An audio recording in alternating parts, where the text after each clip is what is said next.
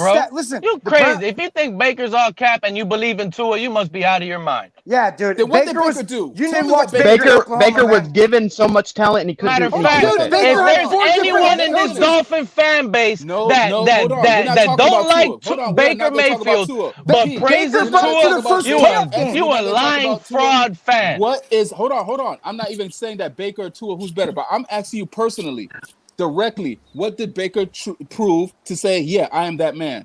And he brought him to their first playoff win in how many years? With a Baker loaded team. Mayfield. And did Hey, listen, Baker Mayfield turned that franchise around. Under 5 there different was coordinators, no under the tutelage of Hugh Jackson, under the tutelage of sorry-ass Kevin Stefanski. Baker Mayfield turned that franchise into a winner, buddy. Hold on. Why are you making excuses for Baker? Let me ask him a I'm question. not making excuses for Baker. You're comparing Baker to Tua. Did Baker You're making excuses for Baker, not Tua. Hold on. Did Baker do it in year one? He played good. He played decent. He won Rookie of the Year, and he broke rookie touchdown records before Herbert just broke it. Don't dance around the question. Did he take him to the playoffs in year one? He was a rookie, Vaughn. Yes or no? No, yes or he no? didn't. Don't dance. Get over it. Don't dance. He played 20 times better than Tua did. Epps won't answer the question. You want to talk about rookie years? Tua played like a garbage can. Epps, I don't give a damn if he did it better than Tua or not. Because at the end of the day, if Tua's trash, guess what? Baker just did it better than somebody that was trash. At the end of the day, but I'm asking you a question: Did he take the Cleveland Browns to the playoffs in year two? No. Hey, Steven, we all play know the the Baker answer, Mayfield. Did he do it in the? Go Did he do it in year Baker three? Mayfield highlights, buddy. And this guy Bonjo will not even be asking these silly questions. We're not Do you talking hear about these highlights. This is a questions? silly question, man. Because This listen, guy, dude, are you listening, Vonjo? Listen to what I'm telling you loud and clear, brother. Listen to me, bro. Baker Mayfield turned that franchise around. He did. He made that franchise a winner. You know, I keep Before it that, 100 every they time were I in the go. 30 years. They were in the slums, bro. Here we go. Okay. No, Pete. Let me You tell know you They were in the something. slums. Say the He same is thing not. about Tua. Listen, Tua just Baker went to Mayfield is back-to-back not winning limited to seasons. a simple offense. Baker gonna can keep it throw 100. 70 yards Because down the at the end field of the day, with a torn did leg Baker- bone, no, dude. Did Baker do it in year three? Here's Year the- three, Baker- year three, bro, year three, year three. We know what this is Listen, getting at. Baker Mayfield every year had a new coach. Hugh Jackson, Five coordinators, Freddie Kitchens, five Kevin coordinators, Stefanski, 4 head coaches. 5 coordinators Tua had every 6 single coordinators. year, bro. And he still So progressed you guys sound each like and every two single Neers. year. You guys But- sound just hey, like two listen, Neers. he still, hold on, I'm not finished. And You he guys are still Baker showed Neers. progression Baker Neers every over year. here. He still No. showed progression every year, You know what? I'm and just with the gonna new start calling you coach, guys pastry made it to a chefs. playoffs, won Bacon the playoff years. game, Nah, and turned the bro. Browns They're into a pastry- winner. they're Just pastry because I chefs. think Turns the Baker's Browns better in. than Did Tua we doesn't see make that? me a Baconeer. What we see No, with you're a Tua pastry chef is a right late now. season slump. It's a You're a bad pastry- stock you're at the end. You're a pastry chef right now. You guys are pastry No, chefs. just because I think Baker's better than Tua, the only reason I'm talking about that you Baker think Baker is is because worth anything Baker's at all, you're a available. pastry chef. Hey, listen, Because Baker listen, is man. trash. Nobody will sign Baker. Nobody will trade for Baker. But listen, Because he's we can get him for absolutely nothing. Why not bring him in and have him compete with Tua? no. If Why he would I can't want beat trash Baker, here then in what's the Miami? point of even having him on the roster? If you Why say do I want- Baker's trash, what are you scared of him competing with Baker in training camp? What are you Because scared I of? Why would you don't want to want have trash. He's he'll- better than that he'll- Baker.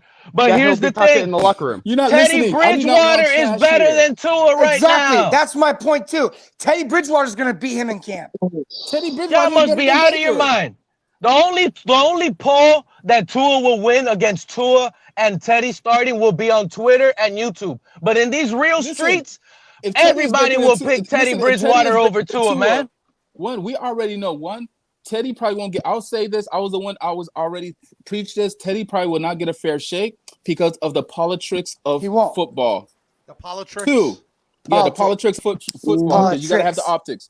Now, secondly, I do not want Baker over here because Baker is just trash. I don't want more trash. I don't want to. But you all right with Tua? I don't hear you dogging Tua. Hold on, Pete. Hold on. Don't go there because I asked Lamar Jackson. No, Von's not a Tua lover. I know See, that. here's the thing. Here's the thing.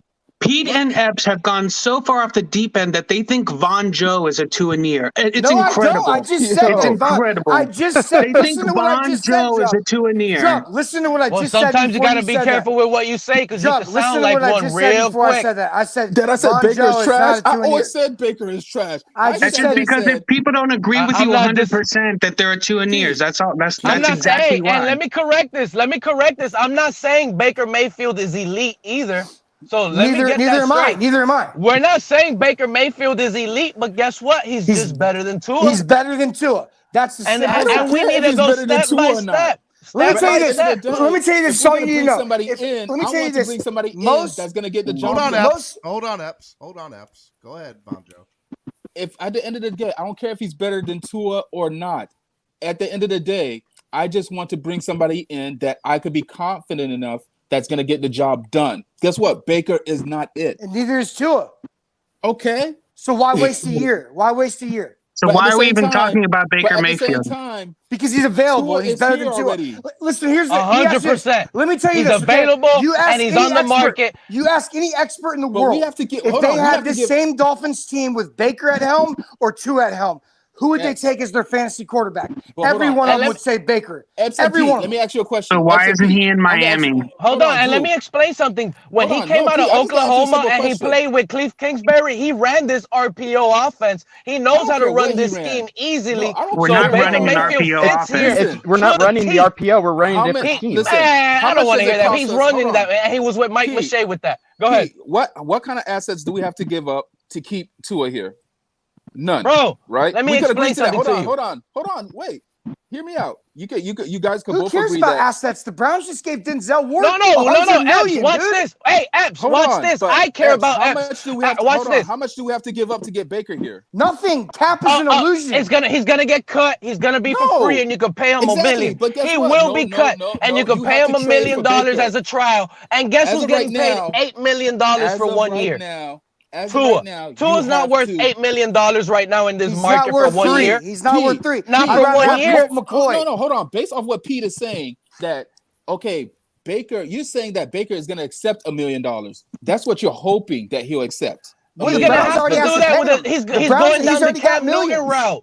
Cam He's already Newton got route, millions. buddy. Hold on. Just because the Browns have to pay him, that don't mean I'm going to take a discount or buy another He is team. if That don't mean nobody's I going to have sign him. If Baker nobody will give you a Baker's job. ego is too if big nobody to will take give $1 you a million. job, what are you for? Exactly. So Hey, hold check on. If this out. nobody wants Or- to sign them, so all 31 teams Come in on, the Vonjo. NFL Don't wanna try to sign flip it to sign that them. narrative. Yeah, don't Hey, flip it. Listen, Vonjo, This is what Vonjo, Epps said. listen. Nobody want to sign him. That's why he's going to Hold take a on. discount. Vonjo, it doesn't matter because at the end of the day, the Dolphin fan base has the most experience with these type of trades, okay? You're We confused. paid Tannehill to get out of here. Vaughn, you're confused, man, We because paid there's a difference. Tannehill to get out of here.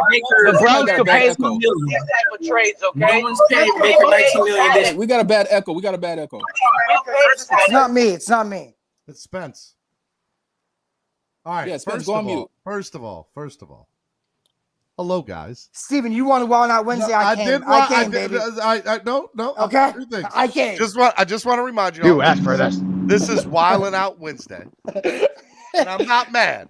Steven mad. asked for this. I Okay. didn't ask for it, but Wednesdays I do let you guys go crazy. So the floor is y'all's. I just want to remind And y'all. nobody's been disrespectful And nobody's personally. been disrespectful. Nobody's Steven, I been want to put it out disrespectful. there. Hold on, I'm not done. Okay. Can I finish? Can I talk for a minute? Wildin' Out Wednesdays is an opportunity for whether you're a Tua-neer or a Tua hater, whether you're a Dolphins fan or a Dolphins, I don't care. You can come on here, air your grievances, and you can argue with one another. And it can get crazy and loud. I do ask y'all try to be civil and let one another talk. So don't scream and don't go on 10-minute rants. But enjoy it. Why was that? Enjoy it. I felt like that was All right, directed towards me and Pete. and one Pete's last thing. takes, I'm sorry. I felt like that was directed towards me and Pete. I don't know. And one last thing. Maybe it was, maybe it wasn't. That's neither here or there, bro. What I'm saying is, hey, if you're watching, donate to the channel. Help Pete, the channel grow. it makes me and Pete so crazy that these people are so delusional. It's just That's 100. I mean, It's just, dude, it I drives, just like it burns blows my mind, skin, dude. Epps. I'm with Steven, you, I bro. wanna I put can't something take out it there. anymore. Pete. It blows my mind. I Steven. can't take it anymore. I'm That's why I breaking, don't and I come on know the panel that you're much, with 'cause me as a fan. that's And why you I don't know come what, on. Epps? I love you, bro, because I I love you too, know Pete. you're a real That's why. fan, bro. Listen, that's I why I don't know come on you're the a real panel. fan because it hurts.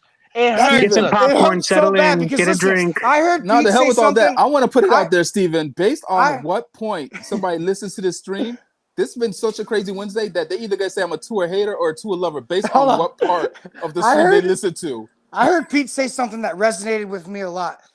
I bet it wanted did. Tua to succeed so bad too. I wanted him to succeed. I even rooted for him when I knew I shouldn't. I knew he wasn't going to succeed. I wanted him so bad to be good. And when Pete said that, it hurt me again because I felt it twice. I wanted Tua to be good, but I just Guess it's what? just We not. have no choice. If he's our quarterback, we have to root for him. He is the quarterback that's under our logo.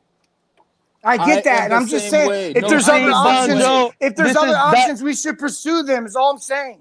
That you see, Von Joe, that's where you're That wrong time is at come and because gone, bro. That time What are is you come and talking gone. about? that's not happening anymore, buddy, because the GM, the guy that paid Tannehill to get out of here and gave away draft picks to get Tannehill out of here, that guy won number one Just AFC, remember, took the team. yeah, remember, We you still don't know have what that Chris same Greer- GM.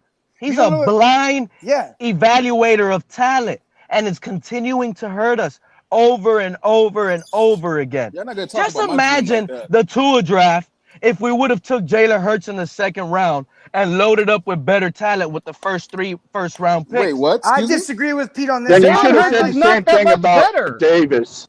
Imagine we would have got Jonathan Taylor, Mekhi Becton, and Antoine Winfield. Hey, listen, Alex And Jalen Hurts in the Imagine, second. guys, imagine if we would have drafted Tom Brady. We could have used a 6th-round pick. Who That's cares, 2020 dude? hindsight, y'all. Hey, Y'all are Alex, saying And Joe Burrow as a backup. You see, only we 2 and passed years on- don't care about that. But We passed the on real Imagine if Dolphin our Aaron medical fans Rodgers, team- guys. know Could you that Imagine Chris if imagine our Greer's if we medical would have blind. team didn't drafted screw up Aaron the medical Rodgers? on whatchamacallit, Drew Brees. dude, put it this way, Imagine man. that. 2-0 is so bad. Hey, Poor I got a Alex question about Drew Poor Brees. Alex thinks that Noah Igbenogany is still going to pan out. That's How long how did- bad 2-0 is. When Brees got his arm operated, how long after did it take for him to get good? I don't know, man. At one point, I could have sworn ESPN was calling Drew Brees Mr. 8-8 for a few years, right? Now, He was consistently now, going 7-9, 9-7, every single Now, year. now think about if Baker Mayfield does the same thing with that same operation. Wait, what? Baker Mayfield's going Baker to Mayfield was given a loaded team. Everyone was calling the Browns a Super Bowl contender. Yeah, but he's all also he could had an muster up was operation one on his playoff shoulder, win. right? He had an operation on his shoulder. Baker Mayfield doesn't have Jimmy Graham. But Drew Brees had And it he on his lost. throwing shoulder. He fucked up his shoulder, his throwing shoulder. Yeah, but Drew Brees messed up his throwing shoulder. Also, Drew Brees had a Hall of Famer in Jimmy Graham. dude. Mayfield So is his a big thing, non-throwing man. shoulder. That's a big Oh, I thing. thought You it see was. how good Matt Ryan was when he had Tony Gonzalez and all them? Dude, a Hall of Fame tight end, a Hall of Fame player. That's how good. You see, Matthew Stafford, we always knew he was good. He had Calvin Johnson. We always knew he could do it. He just now needed the Tua right team. has Waddle and Hill. We know Tua can't do it. That's the Look. problem. But we know Tua Tua sucks, Tua is man. average. Tua has this fan base so Everybody soft can and do that, but accepting we everything. know for a fact that Tua can. See that this Exactly, I is was this gonna is say, where that's the this problem. is. Give me See, okay. Look, you guys go on the your way I 20-minute looked at rant. it, I'm asking for 3. Okay, go. I'll let you go because you haven't said nothing for a while. Go. I'm the way I looked at it, the best quarterback situation was when TD did that quarterback thing, where he put Tua at average, and an average quarterback cannot take you to the Super Bowl, but a great quarterback can. Tua will not get the great, or maybe he will. I don't see it, but there's not, maybe. That's a great So take. that's Listen, the and best- that's- Jimmy this G is is the average. problem. He took his team to a Super Bowl. This is the problem that I have with with takes like Pete and Epps. And before you get your panties in a bunch, give me a second. You say that you know that Tua's a but you're more than willing to give everybody the graces to do better, but you think that you know who Tua is and what he will be, but you don't know. And that's been my take from day one up until today. You can go back and watch every other stream that I've been on He this hasn't channel. shown it for me.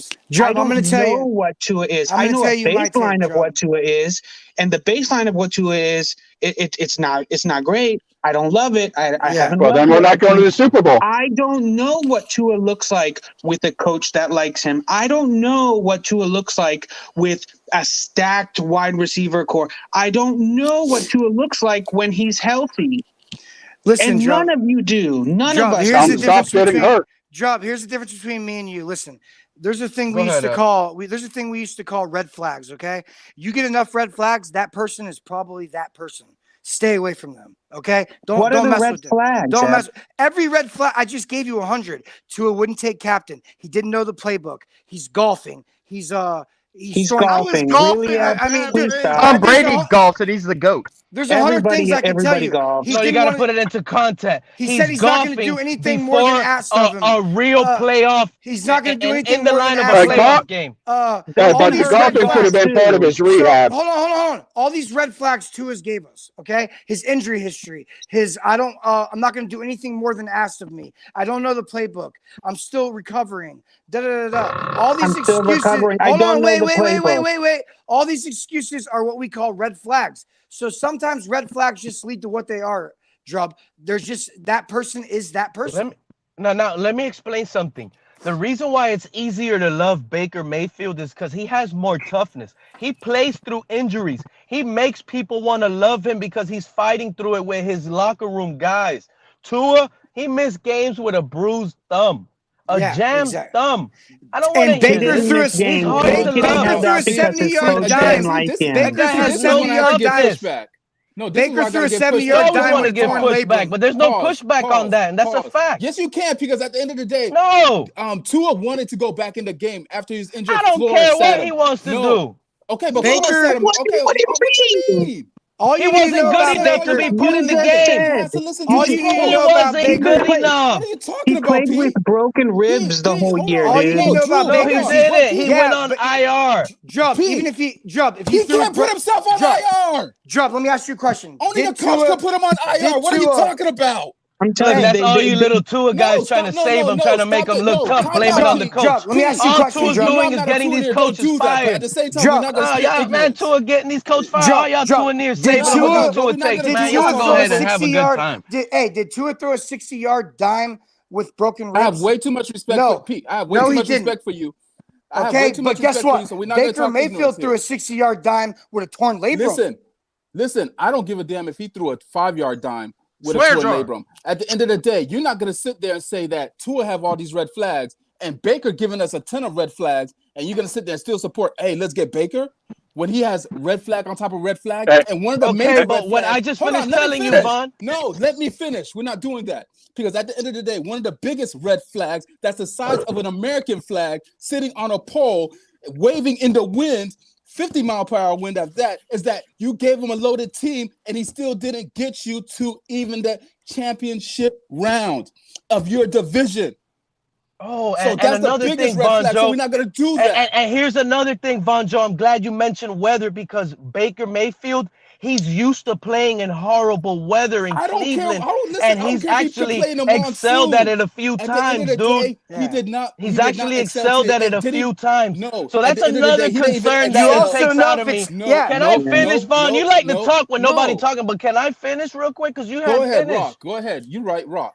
You brought up the weather part. Like when it comes to Baker Mayfield and Tua, maybe they look alike on the field, but I'm telling you, what I like about Baker Mayfield more than my guy Tua is Baker Mayfield is tougher. He plays through injury. He's not scared, and he's not tied down to a simplified offense. They actually let that guy go out there and rock and throw that rock, Vaughn. And let me add That's something the to that. difference. And he threw picks. Let me add something to that. Social media You know what? Hold on. You're not going to get away with that, Ian Baller. Finish a better take than that. Go ahead. Spew some Pete, more. I'm gonna go ahead and go back to what you said.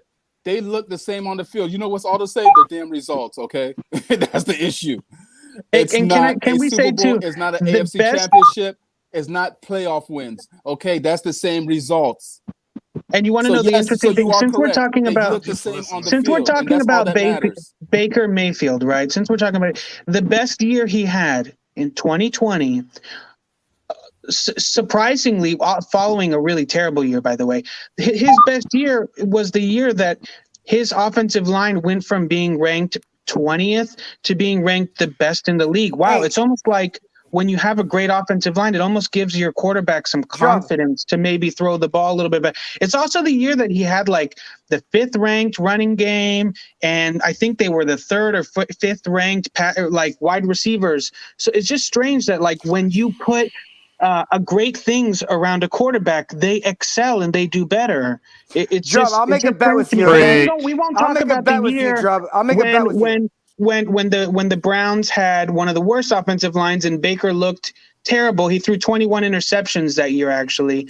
Listen, I see all y'all just we want to be won't talk about those. We'll just talk about the one year Drum, that they let's went to make the a playoffs bet, and he Drum. won a playoff I game. don't know if you're a betting man, but I bet whatever team Baker goes to, they have a better record than we do with Tua. And I hope I'm wrong. I hope I lose this bet. And I'm going to bet you $20 right now, dude. $20. Listen, I'll take that. Hey, look, listen, listen. Hey, hold on, real quick. I'm gonna real quick. whatever bet that's made on my channel. Listen, I'm gonna say I'm taking that bet. I'm taking that bet 100%. All right, But no, Baker has to be the starting quarterback. He can't be a backup and ride the coattails of Hey, the quarterback. hold on. Hey, hold on. You guys want to know how wild it gets here on Wild and Out Wednesdays? It gets so wild with guys like Bonjo, Troubatron, me, Lance, all the guys on the panel, that Frenzy has to write notes so his takes could be heard. Go ahead, man. You can have the floor, bro. No more writing for you. Use your mouth and let's hear it, baby. I'm done too. I'm sorry. I also wanted to say something now, but I'm just making notes for fun, so I would do that anyway. So, first, AA, you can stop writing about 300-yard games. We have read it. We don't care about it. If we would care about it, we would have talked about 3 hours earlier. Whoa! Franzi over here dropping bombs on AA. Shot fired. Then, all right. You know I was the one that gave you the floor. Right now, I am just shocked and appalled that you guys want to be the Miami Browns so bad. I am appalled. Hey, you won't be saying that next year when we're sitting here all crying. What? What you mean crying? Crying Listen, after Tua wins 4 games. You're right. I'm going to be crying because we're going to go to the Super Bowl. I'm going to be crying tears of joy. Epps, this is me you're talking to. This is me. Oh, Von Jock. This is Steven, when was this, like about 3 months ago, where on your channel where I sat there and said we could put all the pieces around Tua and we might end up being like the Browns, because that's the same thing they did with Baker. And now we arguing about Baker coming here. Y'all want to be the Miami Browns so bad. No, I just think that with Tua, we still are a 5-win team. And with Baker, we're a 6-win team. Guess what? You know what's funny? You know what's funny? I remember when Tua got drafted, the whole community of this fan base, well, not the whole community, I'm sorry, but like all the Tuaneers. Choose your words kindly. Yeah, exactly. I got to fix it. I got you, Bonjo. 80% of the fan base and all Tuaneers, all of them. Hey, hold on, Crypto, you're going to have the floor right after me. I guarantee you, but I got to spew this take because this is a fact. I love talking facts. Look, when Tua was drafted out of college and he came to Miami, the Tuaneers wanted Tua to wear 13. They wanted Dan Marino to unretire 13 because Tua was going to be the next Dan Marino and he deserves that jersey number, right? And when you compare Tua to Baker Mayfield, actually, Baker Mayfield has actually broken a Dan Marino record. Since coming out of college, and since coming out of college and entering the Cleveland Browns, Baker Mayfield has the most 300-yard passing games ever since Marino has in his first 3 seasons of the league. So Baker Mayfield has broken Dan Marino records, something Tua has never broken. We got to stop getting in our feelings when Pete brings up Baker to Miami possibility, because of the love and infatuation of Tua. You guys got to remember, take the feeling out of the player and look at the evaluation of your favorite Tua player. It's not very good. So stop hating on Baker. Praise Baker to Miami. He's tougher than Tua. He has the confidence in himself to say trade me when Deshaun Watson talks get to Cleveland. Exactly. Tua was as quiet as a turtle with his head in a shell, Preach. and you couldn't Amen, even see brother. him in an Preach. interview. So Preach. therefore, there's a huge difference in confidence there. Preach. And sorry to tell you guys, this Tua train is about to crash and is gonna burn soon. And all you Amen, Tua Reverend. channels are gonna go underwater and sink like the Titanic. Oh, I love hell you guys, no matter what. Call Tua a crybaby if he would have been asking for a trade. You just would have picked something else to pick on. I wanted to say this real quick. Hold on, I let wanted to Crypto say talk. this about what Von Joe said about us being the Miami Browns. Well, Von Joe, by definition, we are the Miami Browns until Tua proves he's a quarterback. Hey, Von Joe, look what I made this morning. Crypto. What's up, buddy? Oh, that's dope. Hey, Crypto. That's what you should Hold pop on. up every What's time you up, hear Crypto? something. Swear Listen. jar, just put it on the screen. Listen, We are in you that guys- position already, Von Joe. We are I the know, Miami but Browns. crypto. But here's the thing: I they only am talk in- about I Baker felt- here I've until never- some. I actually am a little dumber after hearing the whole take right now. I And feel a little Pete's- dumber right and now Pete- after listening to and that whole Pete take. is yelling. You weren't listening. You were trying to hate- sell a cell phone. You didn't get that sale, did you? We You sound hate depressed. we Actually, hate I'm Baker home today. because we hate Oh. because we love Tua. No, I hate Baker because Baker is trash. That's why the water beer. Plain and You simple. said because Baker didn't get the job done in Cleveland with the talent he had. We're at Exactly. that. So we're- what makes you think What do that you mean? So Out of we're the 3 years Cleveland- in Cleveland, hold on. In 3 years we're in the Cleveland, he we're the won one Cleveland playoff Browns game. then. He turned the Browns over into a winner.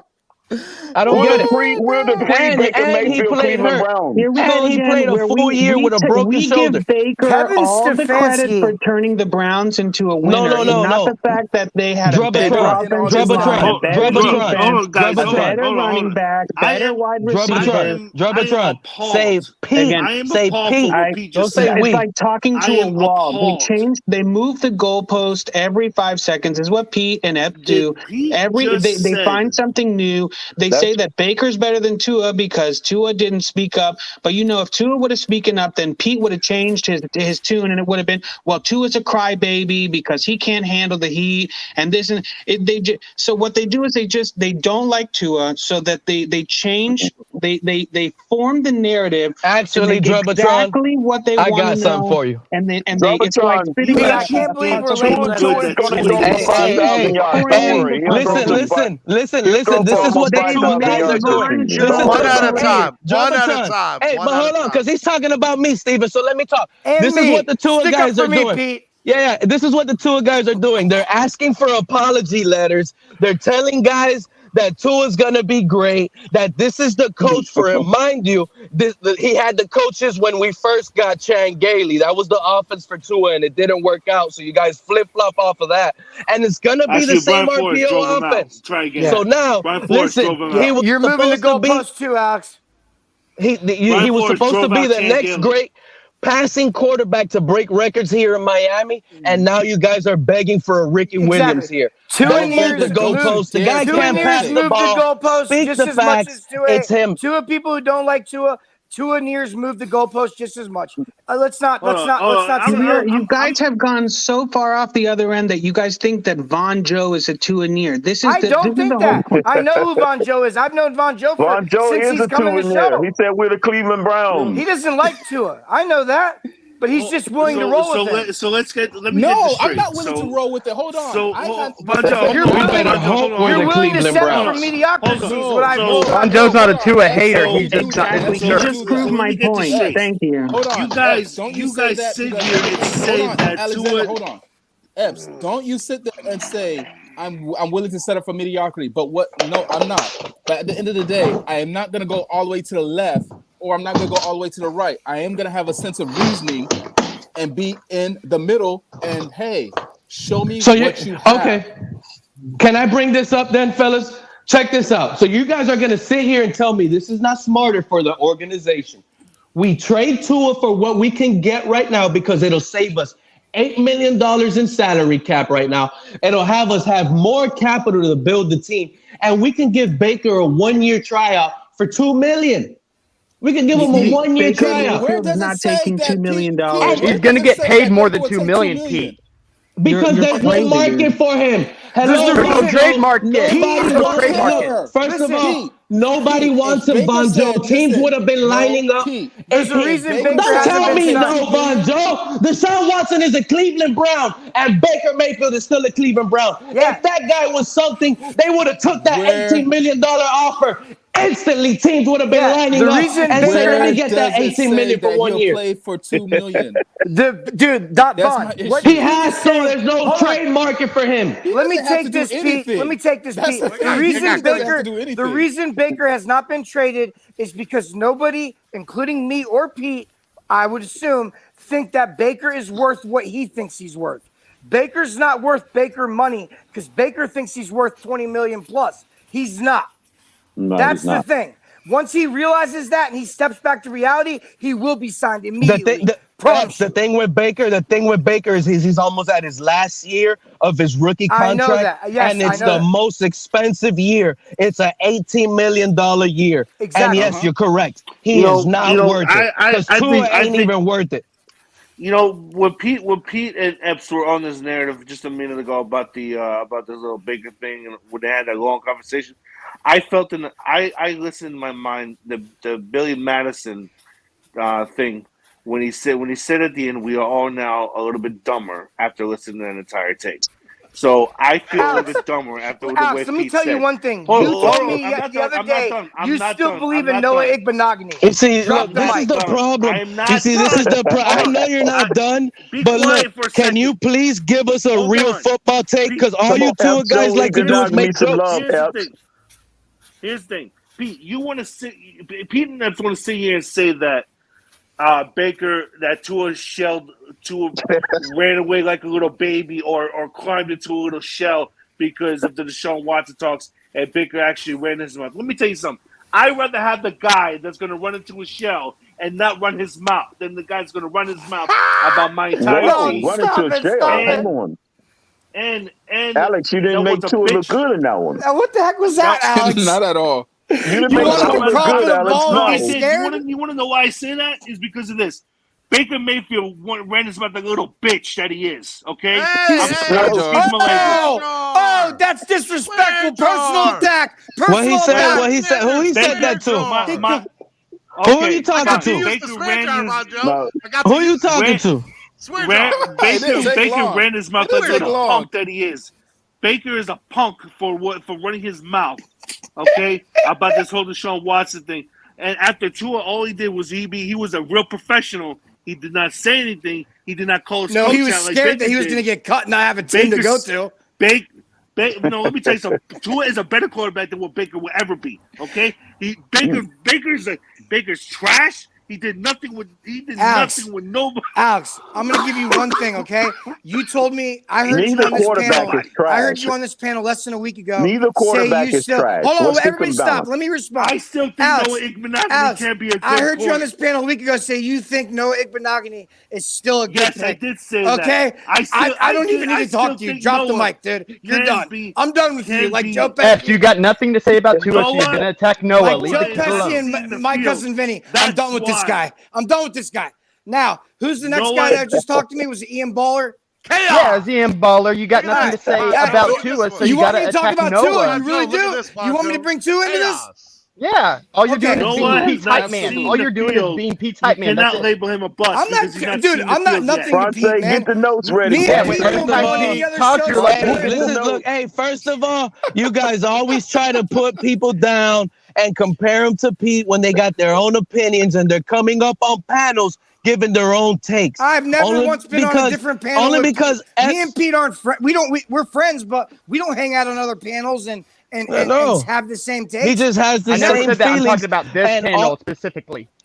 It doesn't matter, EM. You're just like Reason and Steve and all these Tuaneers. Look at you. You and Drew. I'm not a Tuaneer. I'm a Dolphins fan. Tuaneers. No, you're I've been a Dolphins fan Tuaneers. since '66. A bunch of Tuaneers who are quick to flip flop.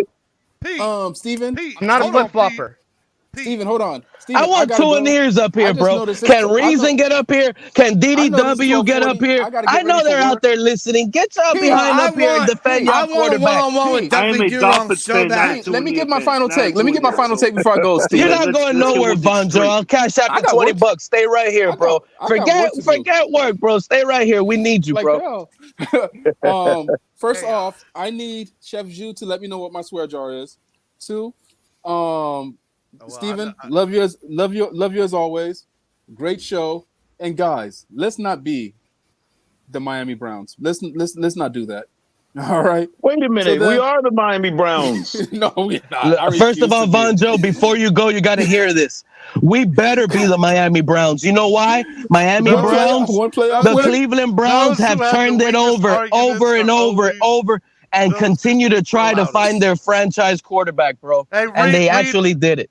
Read Francis the thing. Those who have the weakest arguments are always those who speak the loudest. Tell Martin Luther King Book that, bud. Hey!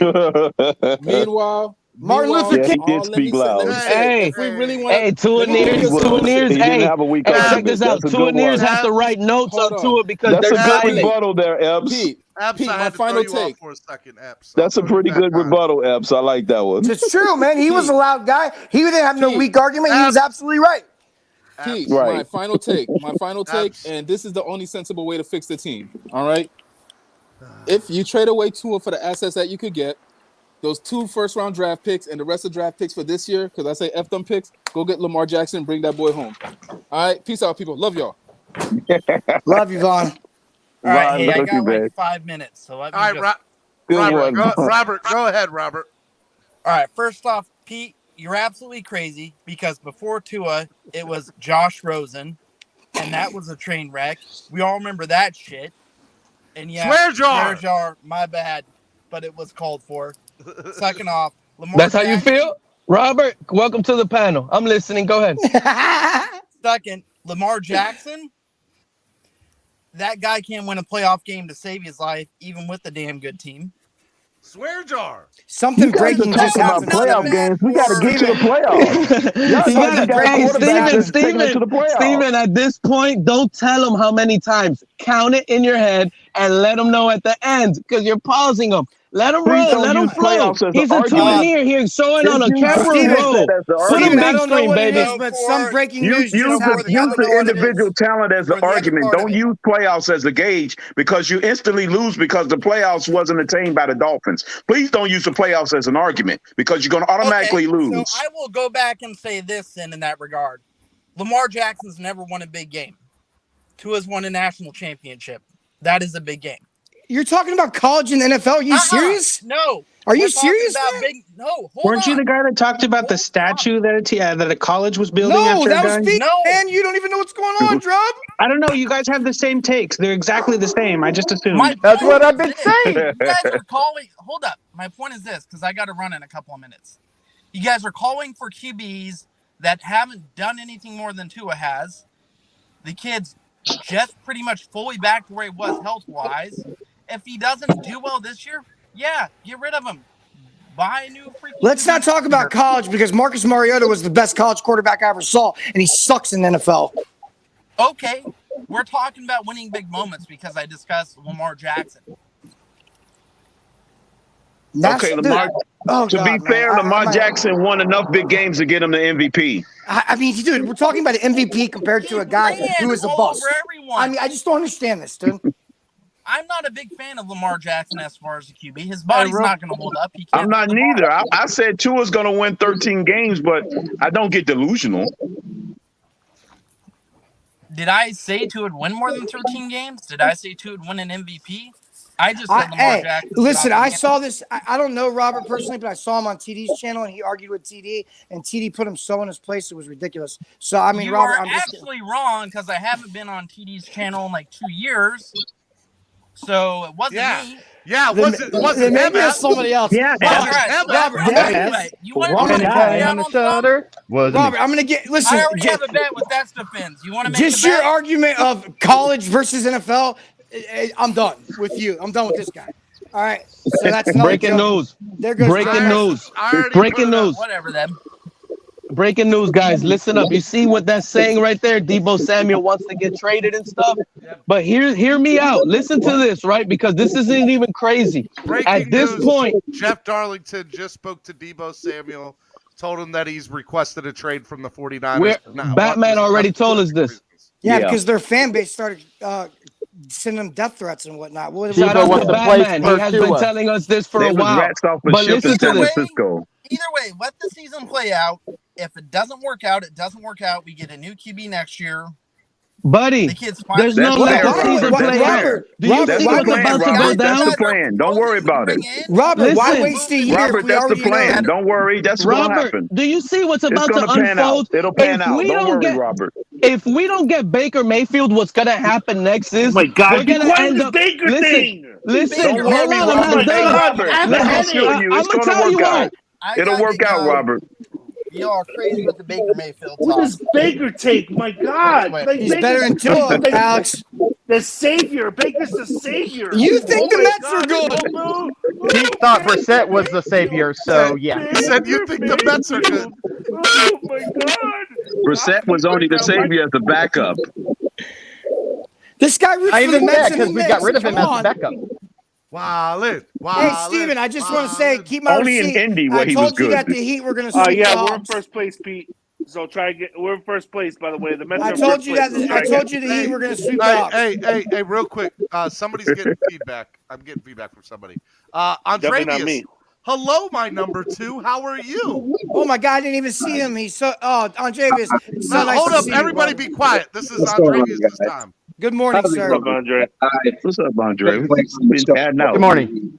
Been away from the show for a couple weeks, and I come back to this madness. Well, well, first of all, what the people What's want to know going is on? why have you been away for a couple of weeks? Because I missed you, and I felt, did I do something wrong? No, Did it you was mad at me. I think it was No, me. Dude. No. I told you I got a new job. I've been doing all type of training. Oh, okay. The past couple weeks. People think you've been cheating on me with another show, so I just need to know What's if the that's other true. show I've been cheating with? I don't know. Nah, he's I out don't there know. getting that That's money, what- man. That's what people Hey, were 100, Dre. saying. 100, bro. They were saying Andrevius is cheating on you with another show and platform. Yes, TD. He's out there getting that money. 100, Dre. 100, man. Hope everything's I'm good on for you, bro. TD's payroll, guys. I'm on You're on TD's TD's payroll? I'm on his payroll now. What's going on? How much you get paid, huh? How much you was- get paid, Andrevius? Wait, what happened? Huh? He's How getting much the you get big paid, bucks sir? now. How much you Andrevius is getting paid in juice boxes and fruit roll-ups. You heard Alexander. How much you getting paid? What's your social security number? I'm on What are phone sales down, Alex? Relax, bud. TD started laughing. I'm off from work today, Pete. I'm off today. By the way. I know. I'm joking. Let's let Dre talk, though. I'm sorry, man. Hold on, Epps. Go ahead, Andrevius. The floor is yours. I thought we had like a bunch of reasons for excitement right now, and what we arguing about Baker Mayfield? Like, what are we doing here, guys? Exactly. It's come to that. Don't worry, Andrevius. It's undefeated season or bust. What are we doing here is what happened. No, Andrevius. Listen, I'm Let going me to tell you tell what you, happened. Andrevius, I'm back, buddy. Let me tell you what it's back to. Year 3, all over minicamp, voluntary minicamp, all the Tuaneers out here. Oh, Tua haters, you guys better hide. It's happening this year. He's coming. No more hip problems. His arm is stronger. You guys are going to be owing us apologies. Matter of fact, some Tua haters are even getting kicked out of Tua spaces because they don't even want to be heard with those Tua takes.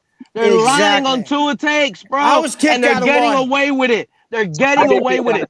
Okay, and it's not gonna work out. They kicked me out of one, time dude. is done. A broken clock is right at least twice a day. Tua was good twice in one season. That was it. Let's move on and stop. This guy's not tough. He didn't play injured like Baker Mayfield. You want to Level talk 2 Baker news. Mayfield, Good one. Andrevius? He didn't play hurt I like don't Baker. want to talk Baker Mayfield. That's Well, the you thing. have to. Baker's That a guy beast. played hurt for his locker room.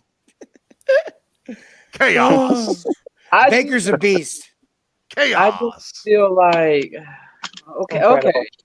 Are we at the point where we just like so bored because We're arguing over 2 elite quarterbacks. we're so bored that Hey, just so y'all know, I got my 2. I got my number 2 and my number 3. is Is that where we are? Hey, hold on. Guess who Andrevius, brought I them was all back, calm, bro. Steven? Andrevius, I've been calm for a minute, but it's you two and ears that woke it up all over again. One little voluntary minicap. One little voluntary minicap. And you guys are out here spewing takes that only two guys will take. Okay? What takes One little.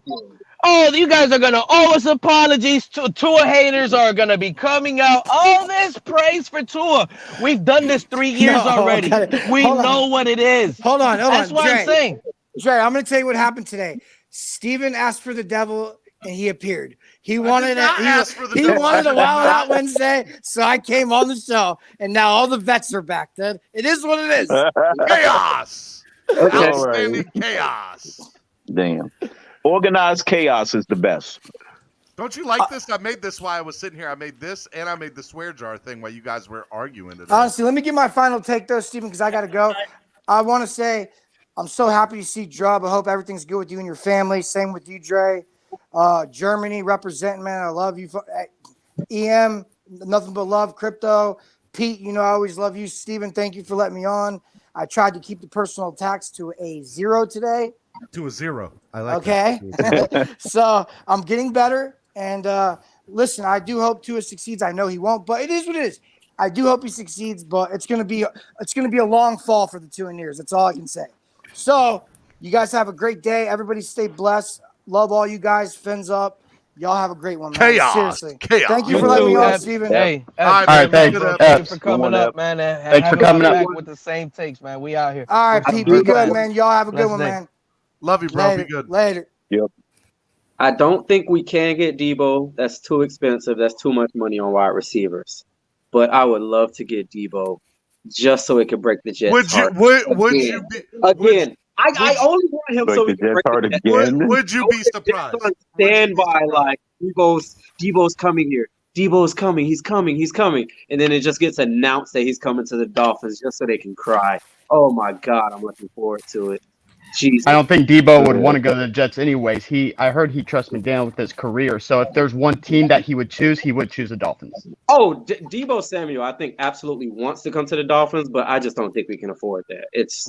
That's fair because we still got to pay guys like Wilkins and Raekwon Davis and all of them.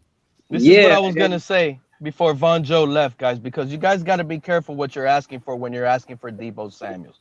Because if you're asking for Debo Samuels, you guys got to remember Jimmy Garoppolo's being traded out of there as well soon. I agree. It might be a trade package. It could probably be Debo and Jimmy to Miami for Tua and McDaniel's best option right there. Why not bring somebody? Daniel doesn't even like Jimmy G. That's why he pushed for Trey Lance. Oh my God. That's not true. That's not true. McDaniel is actually blinded by the fact that he's been to a Super Bowl with Jimmy G and he believes in him heavily. You heard this from his mouth? He's putting words in You just gotta be careful because it make more sense to bring Jimmy G over here to Miami. Shout out to Lance McDonald with the $20. No, for a rookie head coach. Why would you Shout bring out Jimmy to G Lance, over here? man. Shout out to Lance. Pete's gas station guys have been getting too much of the fumes lately. I think that's what it is. It's the gas fumes at the gas station. They be hanging out Chris Forrester too much. That's exactly what's going on. Oh, okay. Wow. Hey, real quick. Talking about gas station, right? Are you guys? Do you guys believe this whole Tom Brady wanted to come to the organization, be part of the management? Yes, isn't that what's being rumored to? And I'm Sean not Payton. sure about that. So Tom Brady was linked to come to Miami to be part of the management team. Listen to this, right? And Sean Payton was going to be the head coach. So let me ask you guys a question real quick. Based on that information and those rumors that we got, because they're really hot, right? Can you guys agree that those rumors are hot in Miami? Yeah. Yes. Okay, so based on that information alone, why would Tom Brady come into Miami and choose a head coach? Would that mean that he was coming in here to be a general manager? Greer was not even supposed to be here if Brady was to come here as a general manager or something. Nobody's Greer would have talking still about been that. here. Greer would have still been Tom here. Brady has no experience as a GM. He was supposed to be coming here as a part owner, not a GM. Yeah, I haven't as a heard part anything. owner. Oh, part owner. What good would that As do? a part owner. And the Brian Flores lawsuit hindered all of that. Yeah. So what I was I don't know thinking about was what it was lawsuits hinder nothing. if it would have unfolded. I don't know if I can buy that one. That's what we're told. We're told that Tom Brady wanted to be part of the team's management or ownership, like Drew Patron, because there's so many rumors you can believe them all, and they sound like they all make legit. It sounds true at the end of the day. If you ask me as a Dolphin fan, I think they were gonna try to do it. But would I have been happy with Brady? Heck no. At the end of the day, he has ruined our fandom for the last 20 years. I do not want to see that guy. Exactly. Why would we want him to be a part of the organization now at this point? Shout out to Big E. Big He's E 20 years too late for that. Big E just tweeted this. I thought it was funny. He said, Chris Greer on the phone with the 49ers. Yeah, we have 11 first-round picks the next 10 years. I thought that was good. That was good. I like that. Brady shouldn't want to be a part of this organization. He's 20 years behind on that. He should have did it 20 years ago. Crypto. The thing is, Brady will actually be here next year as a part owner. And in I don't know what. Will he be a part of the Venus Williams Club or something or what? Yeah, how good has that gotten us? Yeah. Getting us celebrities to be a part of the organization. Great. And Mark Anthony and Jennifer Lopez. Yeah, he'd be a part of that crew. He's going to be a face of the Come team. on. You put Tom Brady's face next to the Dolphins logo, people will watch. But it don't translate to winning on the field. I know, that's the thing. That's the thing that I'm skeptical about him being here, because it's just going to be a face, but we'll see. Yeah. Day two of camp. I'll pass on that one. Here's the thing. Here's the thing. You guys need to have faith in Tua and his ability to win the big games. Because he's proven that he can, and he's proven that he can. This is what the fan base is loving right now. Pete, let him finish. I'm talking about the videos. Go ahead. Here's the thing. Tua has proven that he can win with little talent that he had. What makes you think that? Just imagine if he had talent around him, of the levels he can actually bring his game up to. He can raise his game to another level with talent around him. I'm sorry to tell you, bro. I do not believe in this coach, Alex. He's inexperienced. He's never been. Mike McDaniels has never even coached a high school team, bro. He's never been a leader. Mike McDaniel. I'm not buying it. I'm not talking about Mike McDaniel. This is a one-year lease. Tua. And it's the and guess what, Alex? It's the cheapest lease you can find on the lot. We went after Mike McDaniel, buddy. We're the joke of the league right now with Tua and McDaniel. We're not the joke of the league. What possesses you? Listen to what I'm telling you, bro. We're the joke of the league. We're the laughing stock. No, people like McDaniel. Players love McDaniel. Chaos.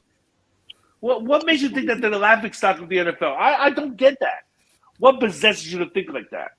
First of all, go look at the Tua interview, right? Because I know all of you guys watched it. And all you heard, you didn't even hear football talk. You didn't even hear football talk. Oh, nice. You're nice. Tua, you're nice. You're doing it. Oh, Alexander, I'm tired of this soft fan base. Alexander, you owe big to the swear jar today, just so you know. Okay, when I get paid Friday, I'll pay you back. Okay, just know. I promise. You big on the swear jar today, sir. I promise. I don't have any money till Friday. I get paid Friday. I'm taking my kids to the Marlins game tonight. All this chaos. It's what people buy into this narrative that if he screws up an interview. He's not going to be the quarterback. He's not a good quarterback. Blah, blah, blah, blah, blah, blah. Ricky Williams just do interviews with his helmet on. Come on now. Are you kidding me? It's danged. Look, is dang a swear word? I could say dang, right? You could say dang. Dang is not a swear word. It's danged if you do. Danged if you don't. Okay. Hey, let's do it. Let's say it one more time. Danged if you do. Dang if you don't.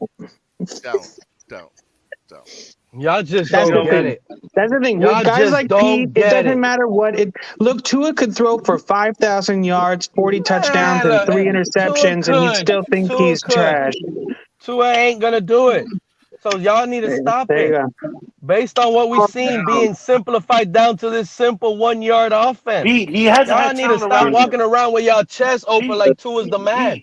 Y'all getting laughed at when y'all look. Tua All these cannot throw the ball. listen, hold on. There's a spider web of Dolphin YouTube channels, hasn't right? had And they talent all around him. have positive Tua takes, and they all sound the same. I'm gonna get a clip of all of them one day, and I it's love gonna be a triggering joke to Pete. the fan base, and I can't wait. Triggering Pete is the Listen, best. Deshaun Watson Hey, is still coming, guys. shout out to Nikki Smokes. He said when Debo gets traded and the Niners go 4-13 and the Dolphins get the first overall pick because we got San Francisco's first round pick next year. Oh shoot! Yeah. Oh, y'all didn't even think about that, did you? Yeah. Y'all didn't even think about that. Imagine But if we got Debo. But here's We got the to thing. keep San Fran's first round pick next year if we could make that happen. Could you imagine getting the first overall pick next year, getting Debo, making the playoffs, winning a playoff game? Like, come on. And then if Tua's not good, then we have the first round pick, and you go get a quarterback. Go get Let another me tell quarterback. y'all something. Y'all listen to me right now. Listen to me. Let me put me on the big screen. Let me put me on the big screen. Listen to me right now. If Chris Greer somehow pulls it out of his you know what, okay?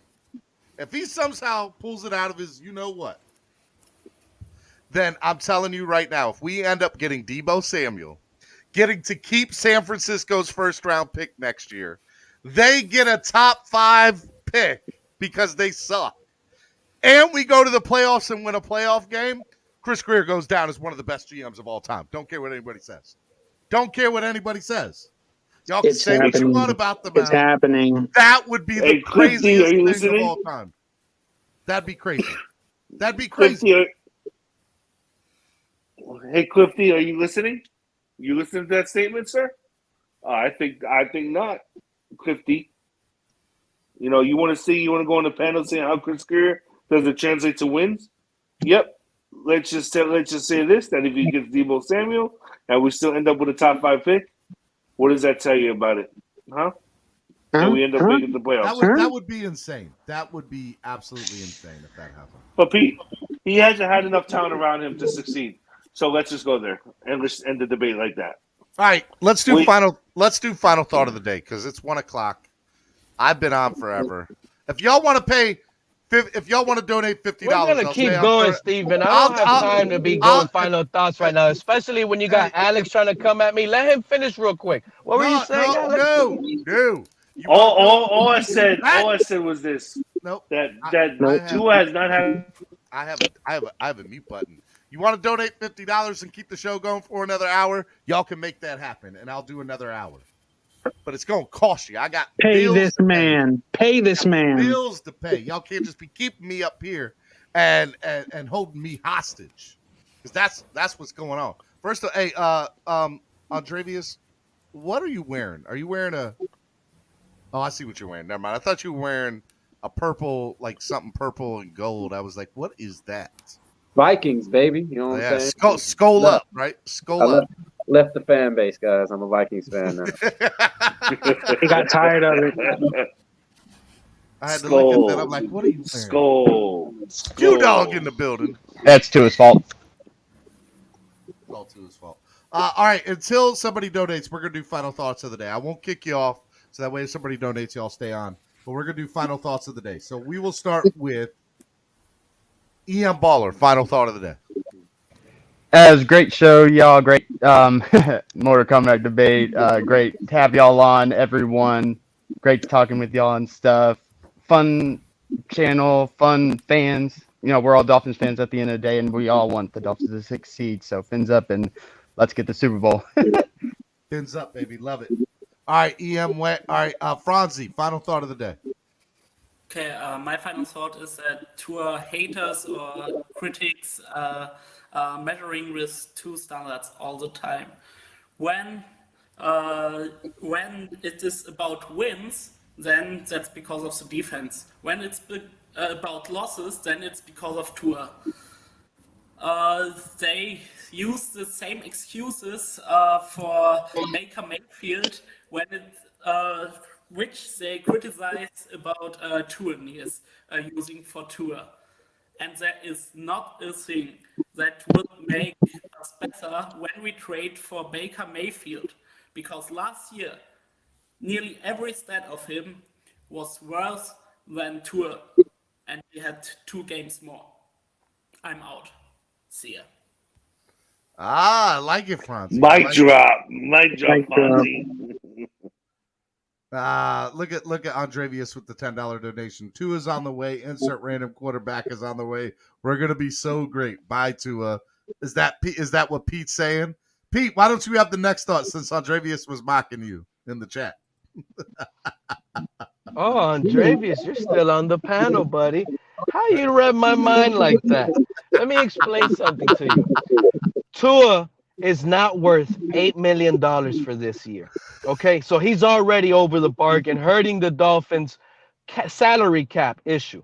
He's a small backup quarterback that can't see in the pocket. He's rattled under pressure, and he's actually the worst quarterback in the NFL when you blitz him. So at the end of the day, you Tuaneers want apologies. You Tuaneers want positivity, and you're not going to get it because Tua has not shown that he can take this team anywhere. It is what it is. Those are the final thoughts. I appreciate you guys, and I'm telling you right now, keep it up, Tuaneers, because you're only going to wake up the fire, and you're going to turn it up a lot more. So if you guys are out here still asking for Tua apologies, you guys want to be calling. And let me tell you what these Tuaneers are doing. All they have as arsenal is calling Tua haters, but they don't really say anything. All they say is, oh, you're a Tua hater. You're not supportive. Tua hater. That's all they have. They're down to their last straw, and they don't even want to drink that last Capri Sun. It's a wrap. Tua's out of here. Capri Suns are delicious. Love Capri Suns. It's a 1-year rental. Tua's out of here. You Tuaneers are going to be out of here soon. All 30, 40,000 Dolphin channels, you guys are spewing Dolphin takes. I'm telling you, you guys are all going to be bored soon because y'all going to have to live with Baker Mayfield, the general, who actually has more toughness than Tua. He's tougher than Tua. He believes in himself more than Tua because when Deshaun Watson talk was here in Miami, Tua, like a little boy, humbled himself. He kept his mouth shut. Okay, so he was so hurt, he was crying, and you could see he was teared up on that interview. I don't want to hear how soft Tua is soft, and he has this entire fan base soft. Omar Kelly was right. This fan base is soft. They're in love with Tua only because he's the grocery bag guy that'll open up the door for you, but he ain't giving you nothing on the football field. MCJ, I thought you were going away, man. I'm glad you're back. Go ahead, man. Y'all have a good day. Hey, Pete, real quick. Don't go, Pete. I got one more thing for you. Pete.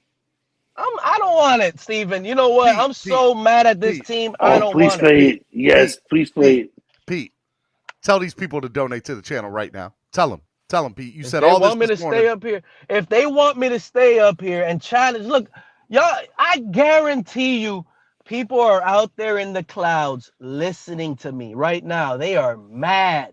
Those Tuaneers are so mad, but they won't come up. They will not come up on the panel. And you Tuaneers know who I'm talking about. The ones blocking me from y'all space, the ones that don't allow me on y'all YouTube channel. Guess what? You guys are losing right now. And if you weren't, you will be up here spewing Tua takes. And guess what? You aren't. Y'all don't come up here no more. I'm talking about all of y'all that don't come up here no more. Y'all don't have no Tua material.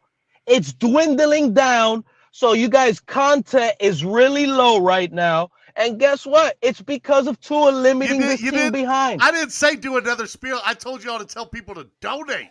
They have to. Those Tuaneers have to donate is what I'm saying, Steven. They were dead wrong for supporting Tua. All those Tua supportive channels that got donated because they lied to the fan base because Tua was it and it's not it. They need to come and bring it back over here on this channel because at the end of the day, your Tua takes were dead wrong from the beginning, Tuaneers, and you're swimming on ice. And you know how dangerous it is to swim in ice, fellas. I didn't know you could swim in ice. That's a new one for me there, bud. Yeah, for real. Didn't know you could do I that. didn't think that at all. Hey, Steven, you need to play the rant right now. All right, the all Billy right, Madison thing. all right. Oh, well, shoot. Let me. What is your final thought? Why don't you final thought of the day, Alexander? Where I find that. Okay, so first off, everybody's entitled to their own opinion, and I would never bash somebody for their own opinion. Pete, you're awesome. You're cool, bro. I like you. I love you. Stop, you're an man. awesome Why y'all person. always bringing up my name? I'm so tired of this, man. He just said he loved you, dude. What are you? You don't even listen. But it's based, man. Listen, y'all love Tua. Y'all basing it because I'm Tua. You have your own opinion. We all have our own opinion. I would never bash you for it. You're awesome, bro, and I understand that. At the end of the day, if Tua succeeds, great. We'll all of us will live in. Alexander, you cut out. Alexander, this one's for you. Mr. Madison, what you just said is one of the most insanely idiotic things I have ever heard. At no point in your rambling, incoherent response were you even close to anything that could be considered a rational thought. Even close. Everyone in this room So who you're is spewing now that dumber on? You for spewing having that on listened me, to right, it. Steven? Home of the flip I floppers, award right? you no points, and may God have mercy on your May soul. God have mercy on your soul. This is the type of Okay, take right there. This is what I'm talking about. but you remain one. This is considered defending so y'all Tua, know. Steven. First of all, somebody's alarm Pete, is are you going stealing off. a car? Somebody's alarm is going off. Oh yeah, I gotta get. That was. Hold on, I'll fix it. That was Pete. That was not really to you, Pete. That was Somebody's to breaking Alexander. and entering. That was to Alexander and Pete. My bad. That was to both. I got a call. Sorry about that. No, but listen, man.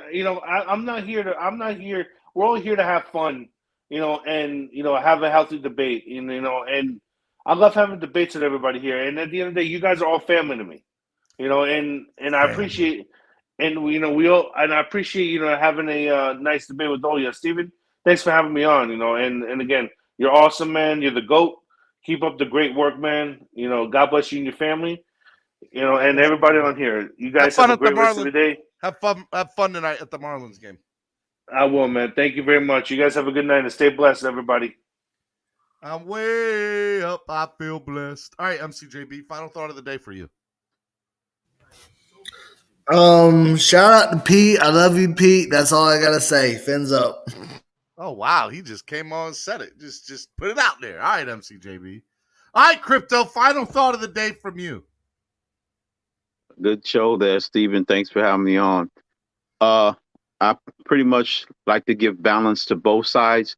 Tua is somewhere between the worst quarterback in the history of the universe to the greatest quarterback in the history of the universe. He's somewhere in between there. He's somewhere in between there. I got It's it. up to you to decide. He's somewhere in between the worst quarterback in history and the best in history. So just pick which part of the spectrum. That's all. It's all a joke to you guys, but listen. I wish you guys I wish you guys were go to hold on, Crypto, don't go anywhere. Triggered. Watch this. Triggered. Go to Detroit Lions YouTube channels.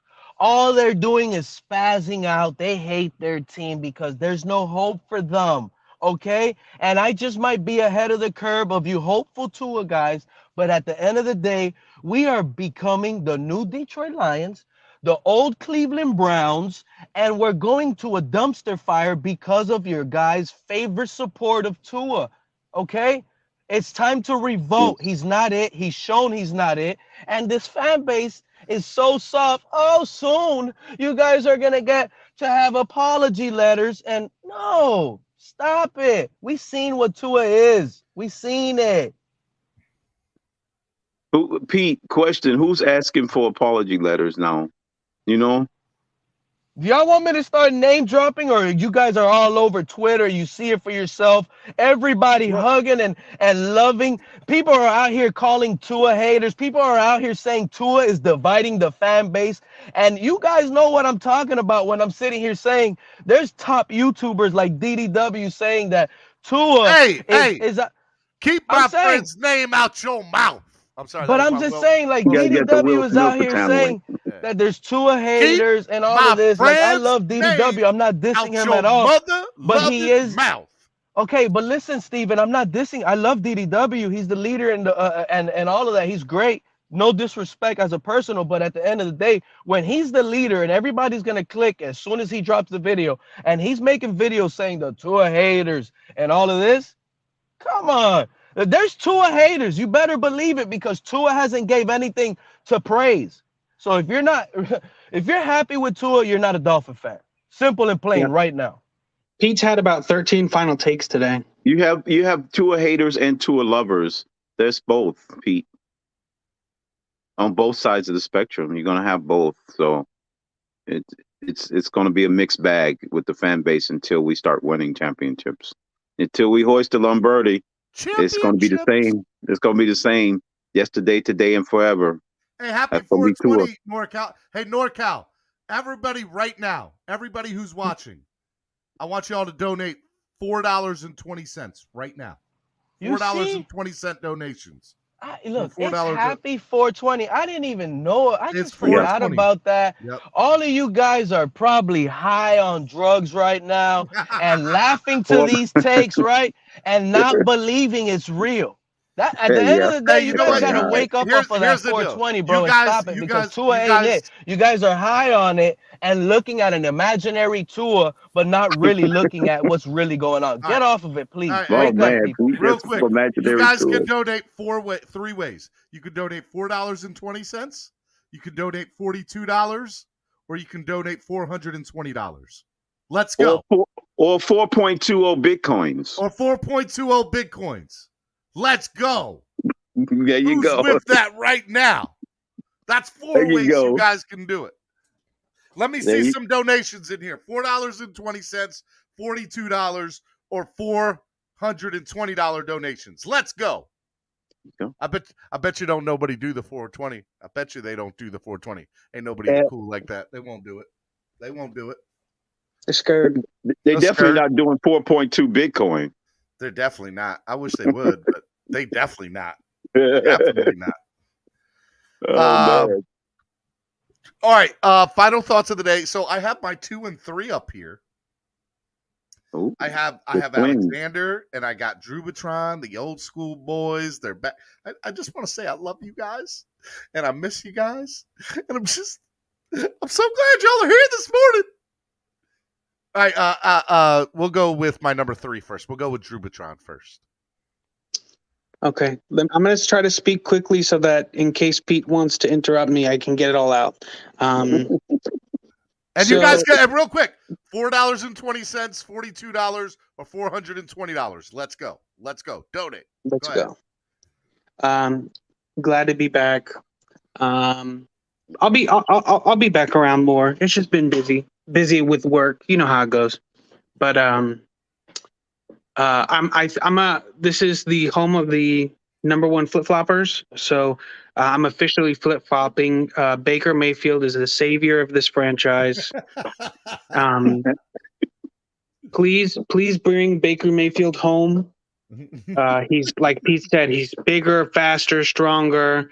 He's like the $4 trillion man. It's just, Tua is trash, guys. We got to move on. It's time to move on. Okay. So fins up. That's what Tua is bringing. Here comes Pete off mute. Hold on. Here comes Pete. It's just jokes. What you guys have. I mean, here we go. At this point, it's jokes. Pete, I love you, dude. I love you, and I love Epps. I love everybody here. I appreciate. Listen. The number one thing. Miami. The number one thing that I like about this show is that we can all come here and we can all talk and we can go back and forth. But at the end of the day, it's all love, and we're Dolphins fans at the end of the day, and there's no there's no hard feelings, and I appreciate that about everybody here.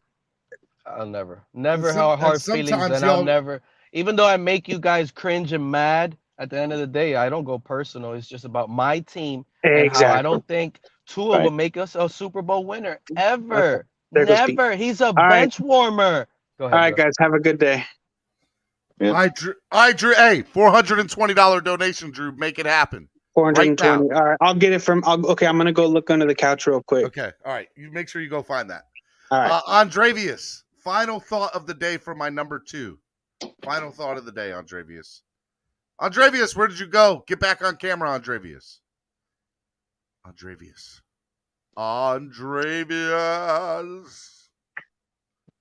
What's up, guys? Hey there, pal. What's up, man? How are you?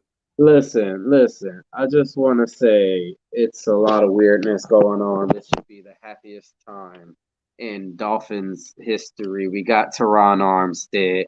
We got the Connor Williams guy. We got Tyreek Hill. We re-signed some of our important pieces that everybody swore we weren't going to be able to retain. Shoot, we might even trade for Debo. But we over here arguing about Baker Mayfield and Lamar Jackson and whatever other quarterback we going to argue about. Listen, guys, listen.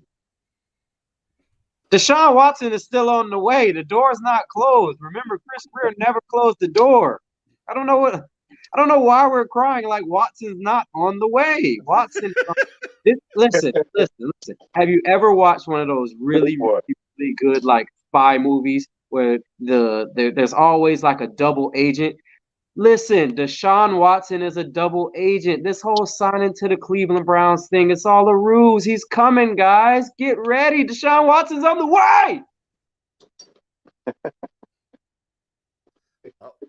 Well, you heard it here first or last or for the 500 millionth time. It's whatever. All right, I'm kicking all three of you all off because I am going to have the final thought of the day.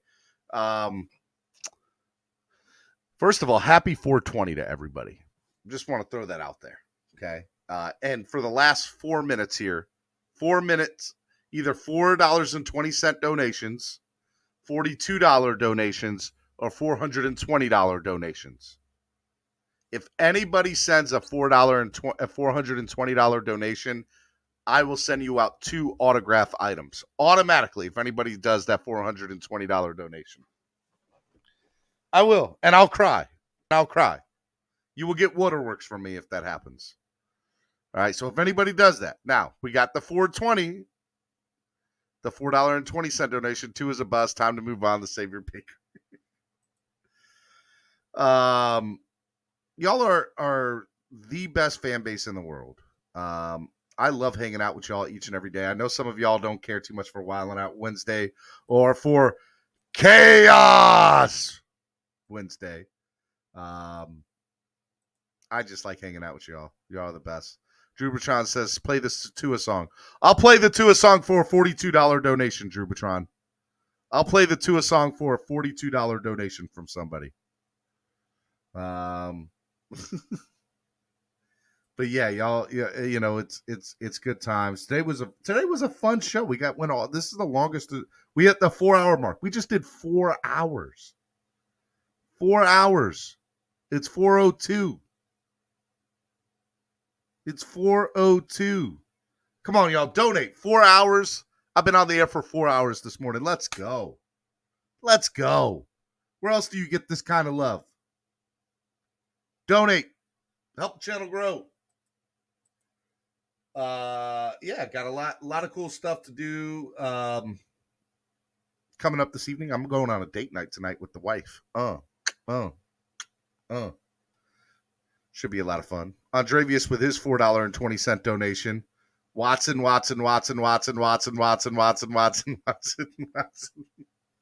It says play the Baker song. There's not one yet. Y'all are funny, man.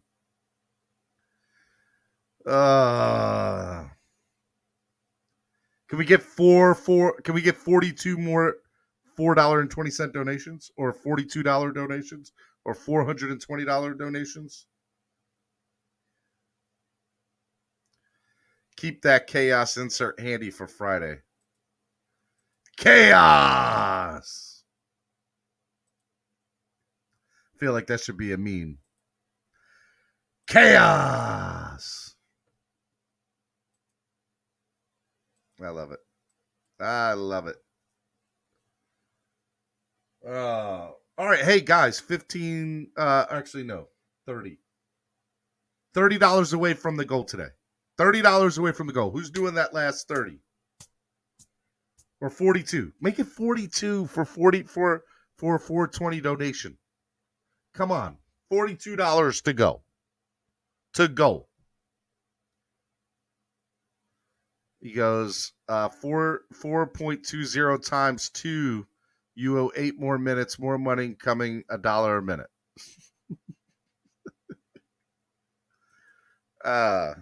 Level 2 noobs or AA. That's AA. Sorry. But still, you're good too. Look at that. Everybody that is a member, there's the last few people that have AA, Andrevius, 1, 2, 3, 4 Eps, Francie. Level 2 noobs should be a member. I don't know why level 2 noobs is not a member. Noobs. AA says donate if you love Tua. Or donate if you hate Tua. Donate if you love him or you hate him. Gotta go. My favorite soccer team has an important game now. See you all. You mean football, Franzi? Football.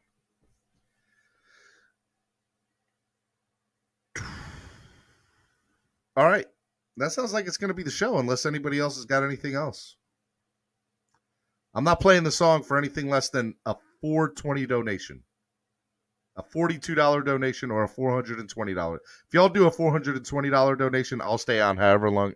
Heck, I'll stay on up until I got to get ready to go to my date tonight. I'll stay on for another 4 hours. Donate if you want to tell us Tua just had 3 300-yard games and lost every one of this.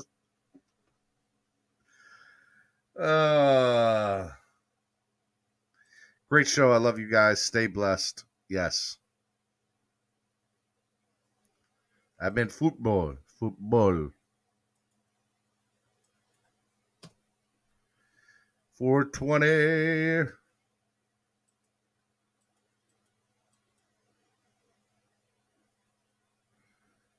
Oh. Ian Rappaport stating, love y'all, boys. 1, 2, 3, 4. Donate your last 12. Let's see here. This is interesting. I'll just share this real quick because I do find it interesting. Share screen. Among the teams to consider as the top market for Deebo Samuel heats up: Jets, Packers, Chiefs, Lions, and I assume most other teams who like really good players. Yes, I get that. Like, first of all, he's not going to the Jets. No way he goes to the Jets. No way he goes there. At all. I'd be interested to see where he ends up. We shall see. Hope you all enjoyed the show. It was a lot of fun today. Miami Sports Music's #1 Miami fan morning show, Clock Blockers. I'm your host, Stephen D. Look, hey, it's 420 today. If y'all want to donate after the show is over, here is the link. Pay the pal. There we go. AA says pay the pal. There we go. You can do it that way. Here's the links to Kane's 1989. Do you think the Finns make a play at him? I do. I think they're at least have a conversation about it. And there's probably already been conversations about it, but I do think it does. And I'll be honest with you, I won't be surprised if we pull it off. I won't be. Do I think it's going to? No, we don't need him, but I would love him. We don't need him, but I would love him. And man, let that happen. Let us have Jalen Waddle, Tyreek Hill, and Deebo Samuel. I don't want to hear nothing from nobody at all. None. Absolutely no. Yeah, we're not talking to nobody. Hey, in the chat, I put the links to PayPal and Cash App. It is 420. If somebody wants to donate the 420 on there, or the 42, or the $4.20, I will be taking 420 donations all day. Let's go. Raise money for the channel, help the channel grow. If anybody donates $42 or $420, $42, you're automatically, I'll double your chances into the raffle for Friday. And 420. If anybody ever does donate $420, you'll get a couple of free autograph things in the mail, and I'll set you up. You'll be good. It won't go unmatched. You'll definitely get some stuff in return, so it'll be good stuff. Enjoy 420. It's gonna be a fun day today. Enjoy the rest of the day. I hope you all have fun. I'm gonna go enjoy the rest of the day with my wife. And I will see y'all tomorrow right here on Clock Blockers, home of the #1 Miami Fan Morning Show. Chaos! Swear jar. Pay up your swear jars. Pay up your swear jars. Okay? I love y'all. I'll see y'all tomorrow. Peace.